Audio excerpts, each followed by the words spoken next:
ऐसी कहानी सुना रहा हूँ जो मुझे बहुत अच्छी लगती है और जहाँ भी मुझे मौका मिलता है मैं सबको यह कहानी सुनाता हूँ। तो आज आप भी सुनिए। कहानी का नाम है सूअर को तोड़ने से पहले और इस कहानी के लेखक हैं एडगार कैरेट और इस कहानी के बहुत सुंदर चित्र बनाए हैं अतनु राय ने और यह कहानी चकमक में छपी थी।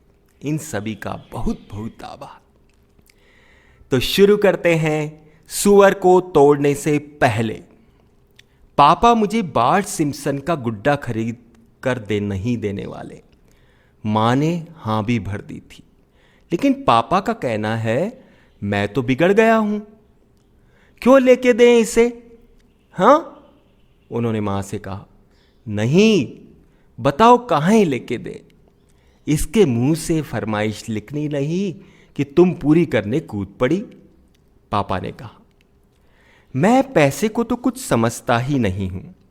अगर अब नहीं सीखा, जब मैं छुटका हूं तो कब सीखूंगा? जिन बच्चों को इतनी आसानी से बार्ट सिम्पसन का गुड्डा मिल जाता है वो बड़े होकर उचक के बनते हैं, जो दुकानों से टाफियां चुराते हैं, क्योंकि उन्हें आदत हो जाती है सब कुछ मुफ्त में पाने की। तो इसलिए बार्ट सिम्पसन के गुड्डे की जगह वे मेरे लिए चीनी मिट्टी का बना एक गंदा सा सूअर ले आए, जिसकी पीठ में एक खांचा बना हुआ था। अब मैं बड़ा होकर उचक्का नहीं बनूंगा, अब मैं ठीक ठाक बड़ा हो जाऊंगा। रोज सुबह मुझे कोको वाला दूध पीना है, जबकि मुझे वह जरा भी पसंद नहीं। कोकोआ को उसके छिलके के साथ गटका तो एक पूरा सिक्का शेकेल यानी रुपया, बिना छिलके के दूध में पिया तो आधा सिक्का शेकेल, और पीने के तुरंत बाद उल्टी कर दी तो ठेंगा मिलेगा। इन सिक्कों को मुझे सूअर की पीठ में डालना है। जब मैं उसे हिलाता हूं तो खन खन या चन चन की आवाज आती है। सूअर जब भर जाएगा और उसमें से आवाज आना बंद हो जाएगी, तब मुझे बार्ट सिम्पसन मिलेगा, एक लकड़ी के स्केट बोर्ड पर बैठा हुआ। पापा का यही कहना है, इसी तरह से मुझे कुछ अकल आएगी।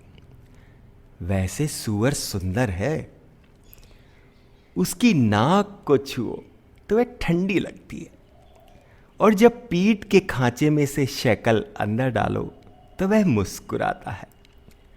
आधा शेकल डालो तब भी मुस्कुराता है।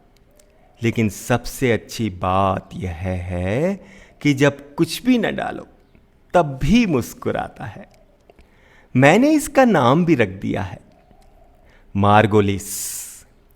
वह उस आदमी का नाम है जो हमारे इस मकान में पहले रहता था, और पापा बाहर चिट्ठी वाले बक्से से उसके नाम की चिप्पी नहीं उखाड़ पाए थे। मार्गोलिस मेरे बाकी खिलौनों जैसा नहीं है। वह ज्यादा चुपचाप सा है, बिना किसी लाइट और बह जाने वाली बैटरी का। बस यही कि ध्यान रखना पड़ता है कि कहीं मेज से कूद ना जाए। मार्गोलिस, ध्यान रखो यार, तुम मिट्टी के बने हो। मैं इसे याद दिलाता हूं। जब भी यह मेज के कोने से थोड़ा झुककर जमीन देखने लगता है, और बदले में यह मुझ पर मुस्कुराता है और रुका रहता है जब तक मैं खुद उसे उठाकर जमीन पर ना रख दूं। मुझे इसकी यह मुस्कान बहुत पसंद है।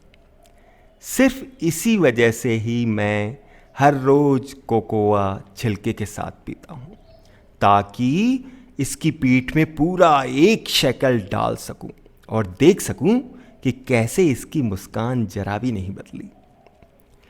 मैं तुझे बहुत प्यार करता हूं मार्गोलिस।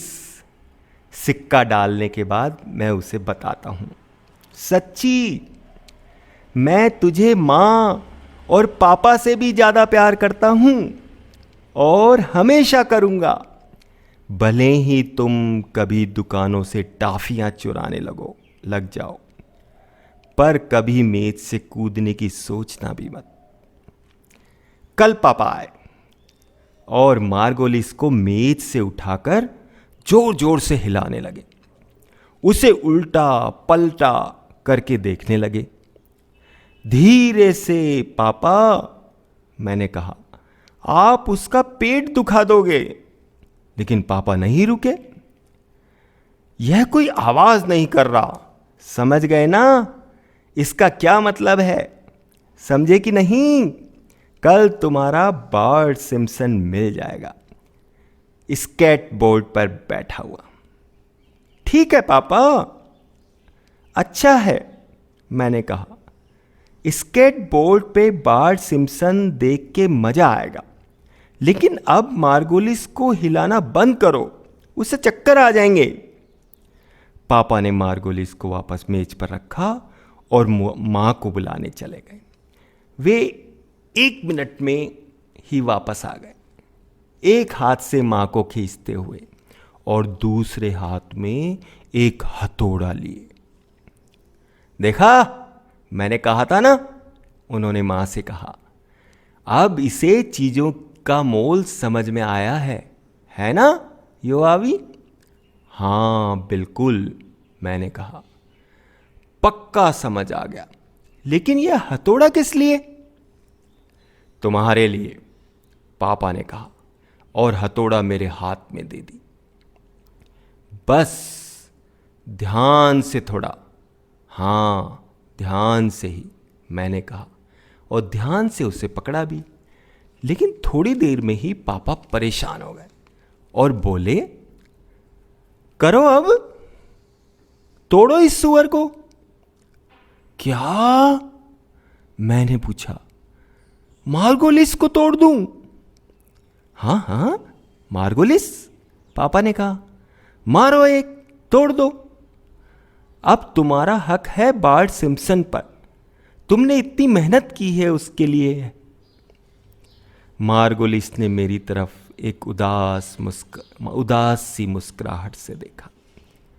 एक चीनी मिट्टी के सुअर की मुस्कान, जिसे पता है कि उसका अंत अब कभी भी हो जाएगा। भाड़ में गया बार्ट सिम्पसन। मैं एक दोस्त के लिए सिर पे हथौड़ा मारूं? मुझे नहीं चाहिए बार्ट सिम्पसन। मैंने हथौड़ा पापा को वापस दी। मार्गोलिस मेरे लिए काफी है। तुम समझ नहीं रहे हो, पापा ने कहा। जब अब ठीक है, अब तुम्हें अकल आ गई है, आओ मैं तोड़ के देता हूं तुम्हें। पापा ने हथौड़ी हवा में उठा ली। मां की मिचती आंखें और मार्गोलिस की थकी हुई मुस्कान देखकर मुझे समझ आ गया कि अब सब मुझ पर ही था। अगर मैंने कुछ नहीं किया तो मार्गोलिस की छुट्टी। पापा, मैं जोर से उनकी टांगों से लिपट गया। क्या हुआ योआवी? पापा ने पूछा। उनका हथौड़ी वाला हाथ बीच हवा में ही लटक रहा था। मुझे एक सिक्का और मिल सकता है, प्लीज, मैं गिड़गिड़ाया। सिर्फ एक और शेकेल इसकी पीठ में डालने के लिए। कल सुबह कोकोआ पीने के बाद फिर हम इसको तोड़ेंगे, पक्का। कल एक और सिक्का, प्लीज। पापा ने खुश होकर हथौड़ी रख दी। देखा तुमने, लड़के ने कितना धीरज सीख लिया है। हाँ, धीरज, मैंने कहा। कल फिर मेरे गले में अभी से आंसुओं की भीड़ लग रही थी। जब वे दोनों चले गए तो मैं मार्गोलिस को गले लगाकर खूब रोया। वह कुछ नहीं बोला, बस मेरे हाथ में चुपचाप कांपता रहा।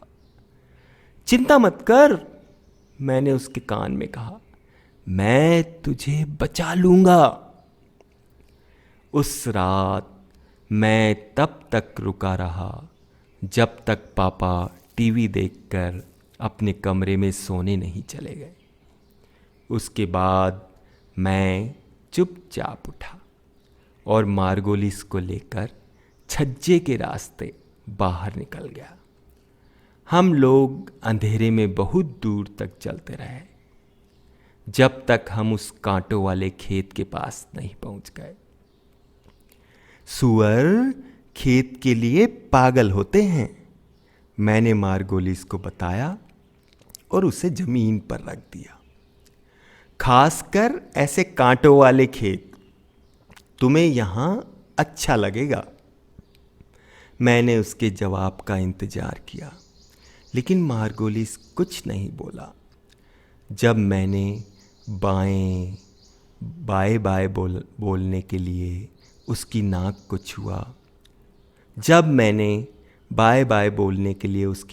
को छुआ, तो उसने मुझे बड़ी उदासी से देखा।